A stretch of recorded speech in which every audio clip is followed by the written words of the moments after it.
ووضع الكتاب وجيء بالنبيين والشهداء قضي بينهم بالحق وهم لا يظلمون ووفيت كل نفس ما عملت وهو أعلم بما يفعلون وسيق الذين كفروا إلى جهنم زمرا حتى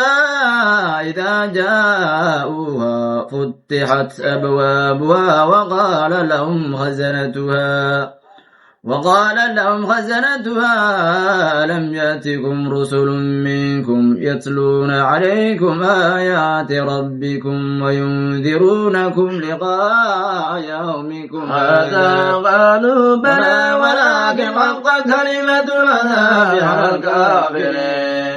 قيل ادخلوا أبواب جهنم خالدين فيها فبئس مثوى المتكبرين وسيق الذين اتقوا ربهم إلى الجنة زمرا حتى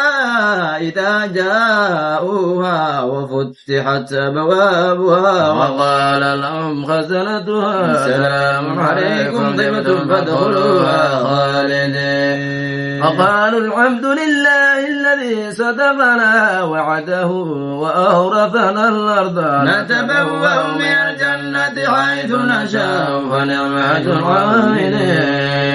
وترى الملائكة حافين من حول العرش يسبحون بحمد ربهم وقضي بينهم بالحق وقيل الحمد لله رب العالمين بسم الله الرحمن الرحيم حميم تنزيل الكتاب من الله العزيز العليم غافر الذنب وغافر التوب شديد العقاب ذي الطول لا إله إلا هو إليه المصير ما يجادل في آيات الله إلا الذين كفروا فلا يغررك تقلبهم في البلاد كذبت قبلهم قوم نوح والأحزاب من بعدهم وهمت كل أمة برسولهم ليأخذوه وجادلوا بالباطل ليدحضوا بالحق فأخذتم فكيف كان عقاب وكذلك حقت كلمة ربك على الذين كفروا أنهم أصحاب النار